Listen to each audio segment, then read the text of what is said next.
Welcome to civics class. आज हम civics का क्लास में अपनी पिछले टॉपिक को ही कंटिन्यू करने वाले हैं।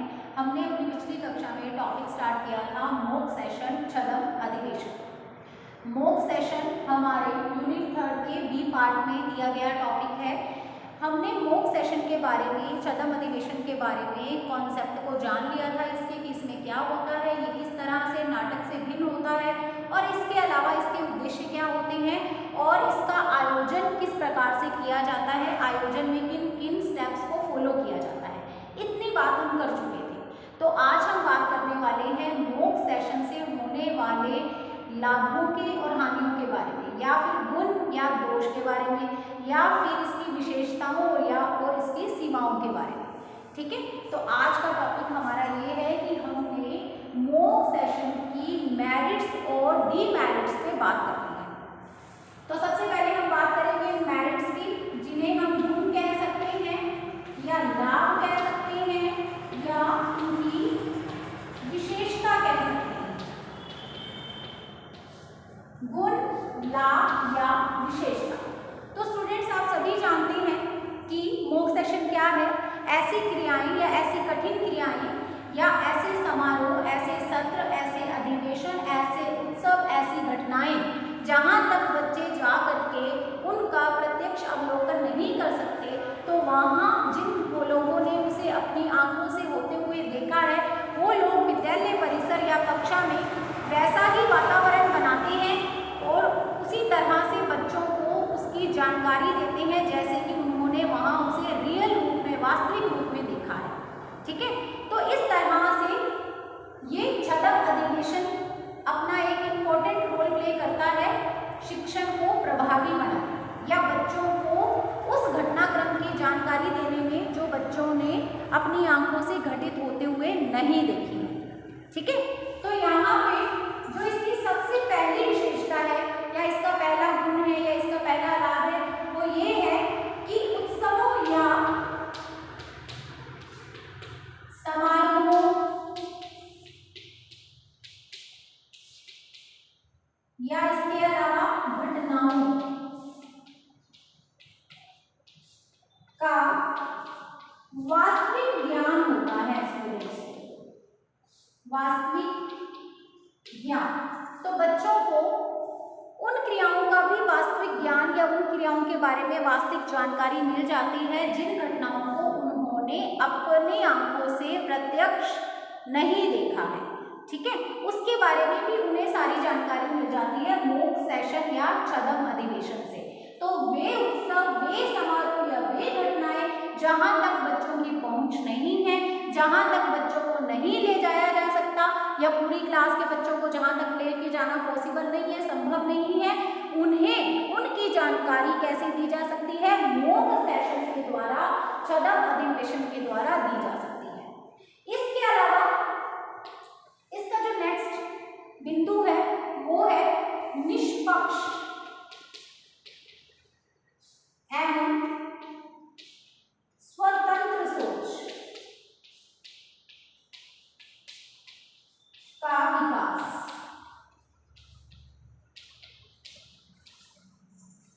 निष्पक्ष एवं स्वतंत्र सोच का विकास।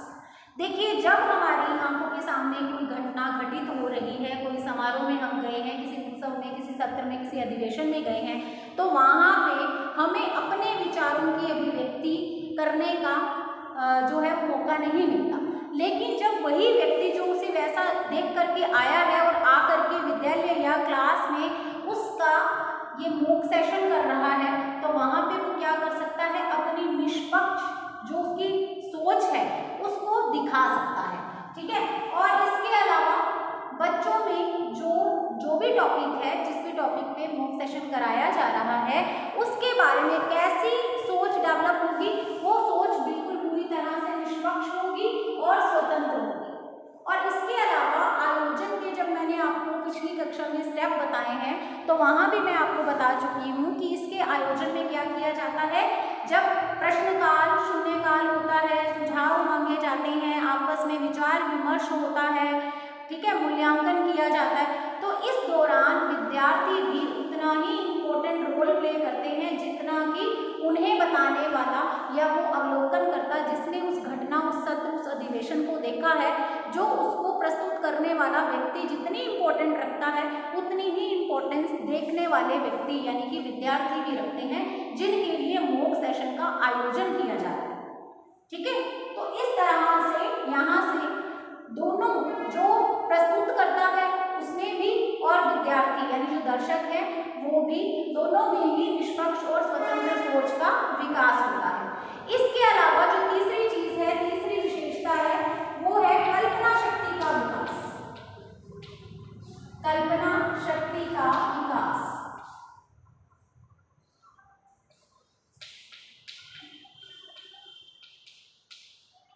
तो स्टूडेंट्स, जब आपने किसी घटना को अपनी आंखों से होते हुए नहीं देखा है तो हम क्या कर रहे हैं, हम मॉक सेशन में एज अ स्टूडेंट बैठे हैं, हमारे लिए हमारे टीचर ने मॉक सेशन का आयोजन किया है, तो वहाँ पे हमें उस घटना के बारे में भी जानकारी मिल जाएगी जिसको हमने अपनी आंखों से नहीं देखा है। तो इससे क्या होगा, हम जब उसको देखेंगे तो हमारी कल्पना शक्ति का विकास होगा, हम कल्पना करेंगे कि वहाँ अच्छा इस तरह से ऐसे हुआ होगा। तो ये जो कल्पना शक्ति है, और इसके अलावा कल्पना शक्ति के साथ ही जो नेक्स्ट बिंदु है वो है तर्क शक्ति का विकास। तो ये कल्पना शक्ति और ये तर्क शक्ति, ये दोनों का ही मॉक सेशन से विकास होता है। ठीक है, और दोनों ही बहुत ही इंपॉर्टेंट है बच्चे के सर्वांगीण विकास के लिए। बच्चे में आपको पता ही है, आपके टीचर हैं कि कल्पना शक्ति का विकास, तर्क शक्ति का विकास बहुत ही इंपॉर्टेंट है उसके सर्वांगीण विकास के अंतर्गत। और सर्वांगीण विकास करना आपको पता ही है, शिक्षा का मुख्य उद्देश्य ही क्या है, बच्चे को अधिगम कराना, सिखाना, उसका सर्वांगीण विकास करना, सभी पक्षों का विकास करना। मतलब तो यहाँ पे कल्पना और तर्क शक्ति का विकास भी उसके सर्वांगीण विकास के लिए जरूरी है। तो इस तरह से ये इसका गुण लाभ है, इसकी विशेषता हो गई। इसके अलावा रटने की आवश्यकता नहीं, रटने की आवश्यकता नहीं।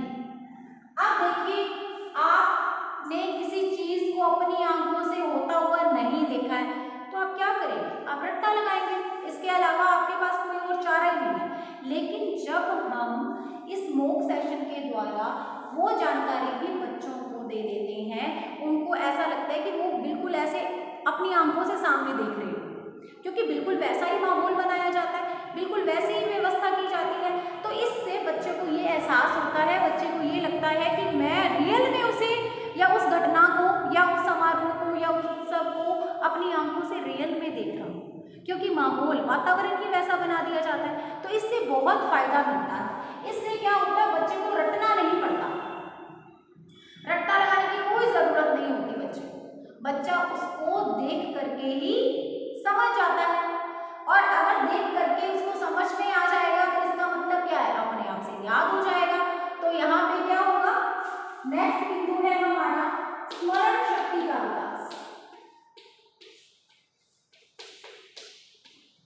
स्मरण शक्ति का विकास, ठीक है, देख करके याद हो गया, रटना नहीं है, तो इसका मतलब नेचुरल तरीके से बच्चा सीख गया, स्वाभाविक रूप से सीख गया, और इससे क्या हुआ, स्मरण शक्ति का विकास हुआ। इसके अलावा इसका जो अगला गुण है, ये विधि कैसी है, छात्र केंद्रित, छात्र केंद्रित विधि है ये। ठीक है, ये सारा आयोजन क्यों किया जा रहा है, क्यों किया जा रहा है, ये सारा आयोजन छात्रों के लिए किया जा रहा है, ताकि बच्चों को इसकी नॉलेज हो जाए, बच्चों को उन क्रियाओं या उन जानकारियों से भी हम परिचित करा दें जहां तक बच्चे नहीं जा सकते हैं या बच्चों को नहीं ले जाया जा सकता, संभव नहीं है ऐसा करना। तो उन्हीं टॉपिक्स में तो मॉक सेशन कराया जाता है, छात्र अधिवेशन कराया जाता है। तो छात्र केंद्रित विधि है ये पूरी तरह से, ठीक है, क्योंकि यहाँ पे केंद्र में कौन है, छात्र, छात्र के लिए ही इसका आयोजन किया जाता है, उसे जानकारी देने के लिए, कक्षा के बालकों को उसकी नॉलेज देने के लिए ही छात्र अधिवेशन किया जाता है या इसका आयोजन कराया जाता है। और इसके अलावा ये क्या है,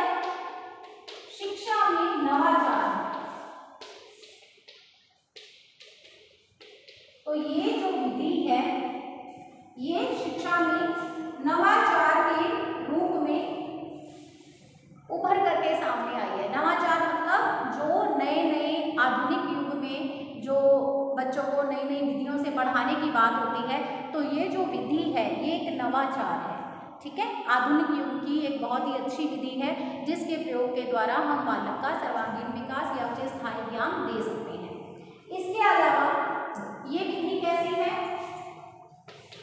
सरस एवं रुचिकर, सरस एवं रुचिकर विधि, ठीक है। सरस है, रुचिकर है, यानी बच्चों को इसमें आनंद आता है, मनोरंजन भी होता है उनका और सीखने को भी मिलता है, ठीक है। सरस भी है और रुचिकर भी है। और इसके अलावा इसका गुण क्या है? तो सभी स्तरों के विद्यार्थियों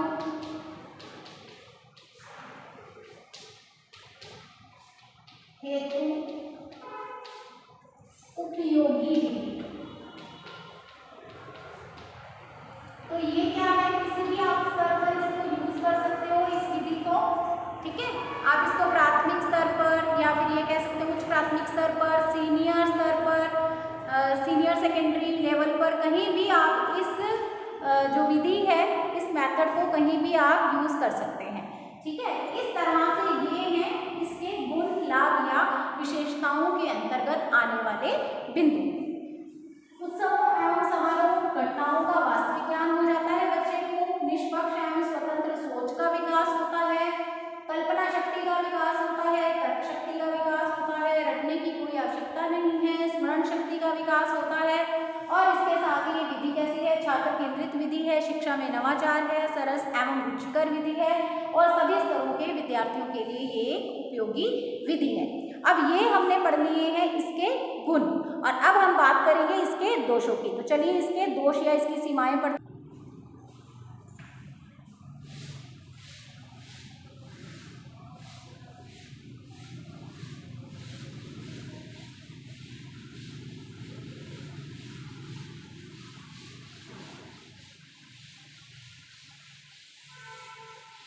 अब इसके दोष या इसकी सीमाओं के अंतर्गत जो बिंदु आते हैं वो है दोष, सीमाएं।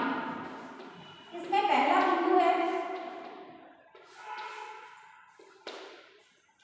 कि ये सीमित विषय वस्तु के लिए उपयोगी है, सीमित विषय वस्तु हेतु उपयोगी। सीमित विषय वस्तु हेतु उपयोगी होने का मतलब क्या है कि इसमें सभी प्रकार के कंटेंट को, सभी प्रकार की विषय वस्तु को इसके द्वारा नहीं बताया जा सकता, उसकी जानकारी नहीं दी जा सकती, ठीक है। कुछ कंटेंट या कुछ टॉपिक्स ही हैं जो मॉक सेशन या छदम अधिवेशन के द्वारा बच्चों को दिखाए जा सकते हैं या जिनके बारे में बच्चों को बताया जा सकता है, जानकारी दी जा सकती है। सभी टॉपिक्स की जानकारी या सभी पूरी तरह का जो कंटेंट है, सभी प्रकार की विषय वस्तु को इसके द्वारा बच्चों तक पहुंचाना आसान नहीं है या उपयोगी भी नहीं है, ठीक है। इसके अलावा इसका जो अगला बिंदु है वो है प्रशिक्षित अध्यापक की आवश्यकता।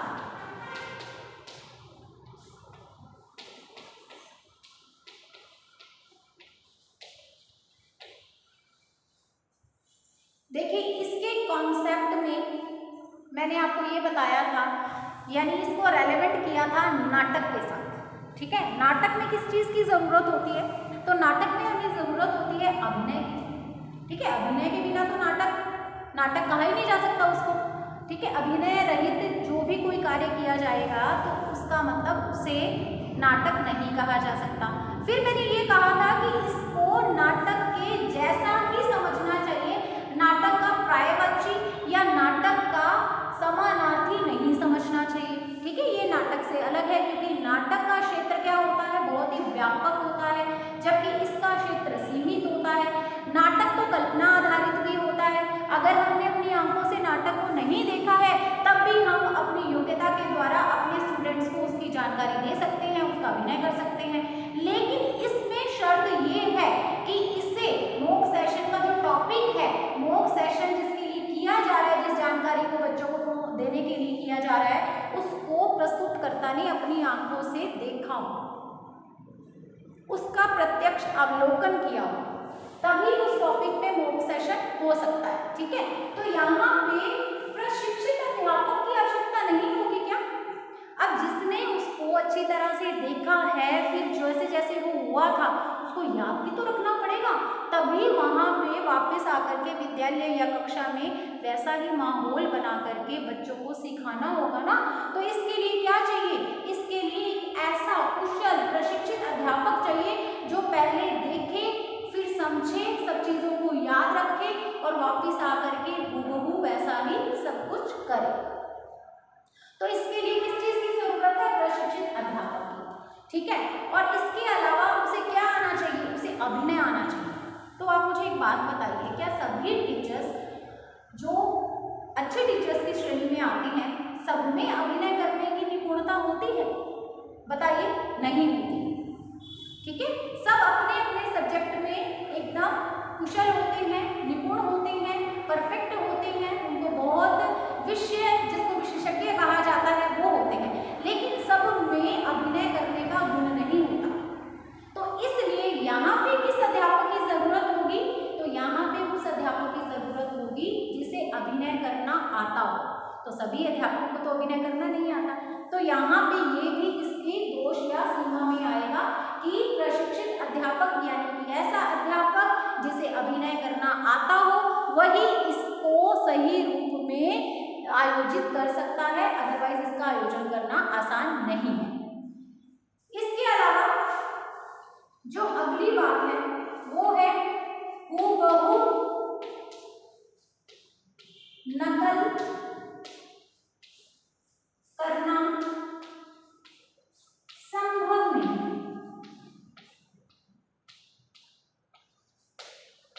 अब अगर आप कितने ही दक्ष हैं अभिनय करने में, फिर भी आप कहीं पे कुछ देख के आए तो उसकी बिल्कुल वैसी हूबहू नकल नहीं कर सकते। ठीक है, पहली चीज तो कैसे नहीं कर सकते कि एक बात मैं आपको बता दूं कि जरूरी नहीं है वहां पे जो साधन उपलब्ध थे, जो व्यवस्था थी, वैसे सभी साधन विद्यालय में भी उपलब्ध हो, है ना।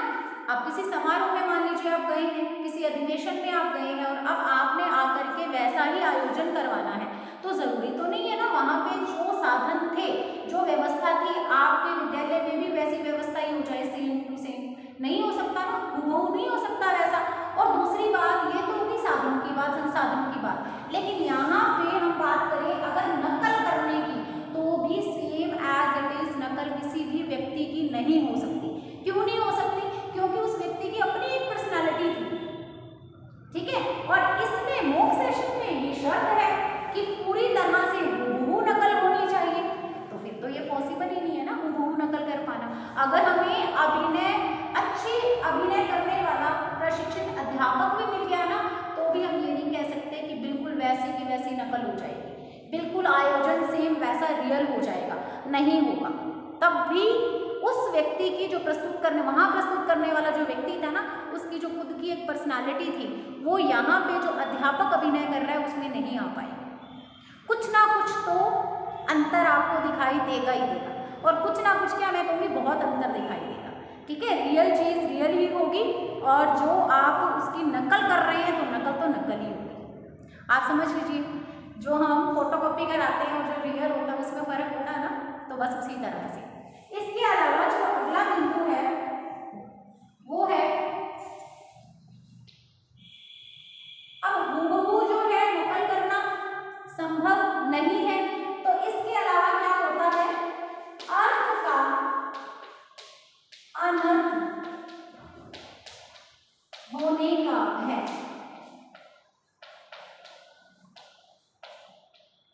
अर्थ का अनर्थ होने का भय। देखिए, आप अपनी कक्षा के विद्यार्थियों को या विद्यालय के विद्यार्थियों को जो नॉलेज देना चाहते हैं मॉक सेशन के द्वारा, आप देखिए जो माहौल बनता है ना, वो मनोरंजन का माहौल हो जाता है, क्योंकि अभिनय होता है इसमें। तो बच्चों को तो हमारा पर्पस क्या है मॉक सेशन का, कि हमने बच्चों को जानकारी देनी है, बच्चों को अधिगम कराना है, बच्चों को सिखाना है, लेकिन जो वातावरण होता है ना वो मनोरंजन का बन जाता है। ठीक है, बच्चे कुछ भी नहीं सीखते हैं, बच्चे क्या है कहीं भी हंसी में लग जाते हैं, अर्थ का अनर्थ होने का भी भय रहता है। अब कई बार क्या होता है, सही से एक्टिंग नहीं हो पाती, अभिनय नहीं हो पाता है, तो जो माहौल बनता है वो हंसी मजाक का हो जाता है। हमारा पर्पस होता है कि हमने बच्चे को सिखाना है, हमने बच्चे को जानकारी देनी है, सूचना देनी है, इंफॉर्मेशन पहुंचानी है कि वहाँ कैसे ये सब कुछ हुआ था, क्या क्या बताया गया था। लेकिन होता उलट है, अर्थ का अनर्थ होने का भी इसमें भय रहता है। आप करने कुछ जा रहे हैं और वहाँ पे क्या है, केवल मनोरंजन का माहौल बन जाएगा, केवल हंसी का ही वातावरण बन जाएगा और इसके चक्कर में आप जो बताना चाहते हैं, आपका जो मोटिव है वो पूरा नहीं हो पाएगा। तो ये भी इसका क्या होगा, इसका एक दोष होगा। इसके अलावा क्या हो सकता है, कक्षा कक्ष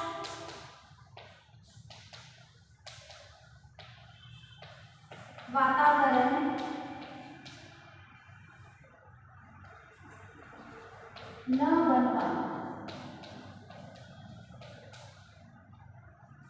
ठीक है, कक्षा कक्ष वातावरण न बन पाना का मतलब क्या है, आप देखिए कक्षा में जब आप बच्चों को पढ़ाते हैं किसी टॉपिक को, तो कक्षा का एक माहौल होता है ना, एक वातावरण होता है जिसमें आप सभी, चाहे आप शिक्षक हो चाहे आप विद्यार्थी हो, आप सभी एक संयमित होकर के बैठते हो। ठीक है, आप एक, आपकी एक लिमिटेशन है, आप शिक्षक हैं तो आप पढ़ा रहे हैं, स्टूडेंट चुप करके बैठे हैं। एक डिसिप्लिन जिसको हम कहते हैं, एक डिसिप्लिन का माहौल रहता है, एटमॉस्फेयर। आप ऐसे नहीं है कि बच्चे आपकी क्लास में उछल पुथल कर रहे हैं, उछल कूद कर रहे हैं, ऐसा नहीं होता है। आप पढ़ाते हैं तो बच्चे सीरियस होकर के उस टॉपिक को पढ़ते हैं। इसके साथ ही यहाँ पे जो किया जाएगा, क्योंकि इसमें अभिनय किया जाना है, तो आप बताइए क्या वो सीरियसनेस जो क्लास में आपके पढ़ाते हुए होती है, जब आप अदर क्लासेस यानी कि नॉर्मल क्लास में पढ़ाते हैं अपने स्टूडेंट्स को, तो होती है, तो क्या इसके दौरान आप गेस कर सकते हैं कि वैसा होगा? नहीं होगा, उतना डिसिप्लिन नहीं रह पाएगा। और जैसे कि मैंने पहले आपको बताया कि आपका मोटिव तो क्या है, आपको तो बच्चे को जानकारी देनी है, लेकिन बच्चे क्या करेंगे, केवल और केवल अपना मनोरंजन ही करेंगे, सीखेंगे नहीं, मनोरंजन में ही खोए रहेंगे। तो इससे क्या होगा, इससे जो हमारा मोटिव है वो कंप्लीट नहीं हो पाएगा। तो जो कक्षा कक्ष के वातावरण का होना जरूरी है ना सीखने के लिए, अधिगम के लिए क्या होना चाहिए, सीखने के लिए क्या होना चाहिए, बच्चे के सर्वांगीण विकास के लिए जब हम उसे शिक्षा देने की बात करते हैं, तो शिक्षा क्यों कहती है कि क्लासरूम होना चाहिए, शिक्षक होना चाहिए, दृश्य श्रव्य सामग्री होनी चाहिए, क्योंकि इससे शिक्षा के उद्देश्यों को प्राप्त करने में या बालक के सर्वांगीण विकास में हेल्प मिलती है। इसीलिए तो ये सारी बातें कही गई हैं। तो जब वो कक्षा कक्ष का जो वातावरण है, वो जो अनुशासन है, वो डिसिप्लिन है, वो नहीं होगा, तो बच्चे इसका मतलब सीख भी नहीं पाएंगे, नहीं सीख पाएंगे बच्चे। तो इस तरह से जो कक्षा कक्ष का वातावरण जरूरी है अधिगम के लिए, वो नहीं बन पाएगा। तो इस तरह से ये है इसके दोष या इसकी सीमाएं। सीमित विषय वस्तु के लिए ही उपयोगी है, प्रशिक्षित अध्यापक की आवश्यकता होगी आपको, हूबहू नकल करना संभव नहीं है, अर्थ का अनर्थ होने का भय बना रहता है, और इसके साथ ही कक्षा कक्ष वातावरण का निर्माण नहीं हो पाता। ठीक है, बन नहीं पाता, वो वैसा माहौल नहीं बन पाता, वैसा वातावरण नहीं बन पाता है। इस तरह से मॉक सेशन या शब्द अधिवेशन हमारा टॉपिक जो यूनिट 3 का भी पार्ट है या इसका दूसरे भाग में दिया गया है, ये टॉपिक ये कंप्लीट हो गया है। ठीक है, जिन किसी भी स्टूडेंट ने पिछली वीडियो नहीं देखी है, जहां मैंने इसका कॉन्सेप्ट बताया है आपको, कॉन्सेप्ट के साथ साथ किस तरह से आयोजन किया जाता है, क्या क्या सोपान होते हैं, क्या क्या व्यवस्थाएं की जाती हैं, कौन कौन से स्टेप्स होते हैं, उद्देश्य क्या होते हैं, थीम क्या होती है, नाटक से ये किस तरह से भिन्न है, ये सब कुछ बताया है। तो वो वीडियो भी आप लोग देख लीजिए, जिससे आपको इसका कॉन्सेप्ट पता चल जाएगा, और इसके कॉन्सेप्ट के साथ ही आज आपने पढ़ लिए इसके गुण और दोष। तो ये टॉपिक हमारा कंप्लीट हो गया है। अगली कक्षा में हम एक नया टॉपिक पढ़ेंगे। God bless you, have a nice day.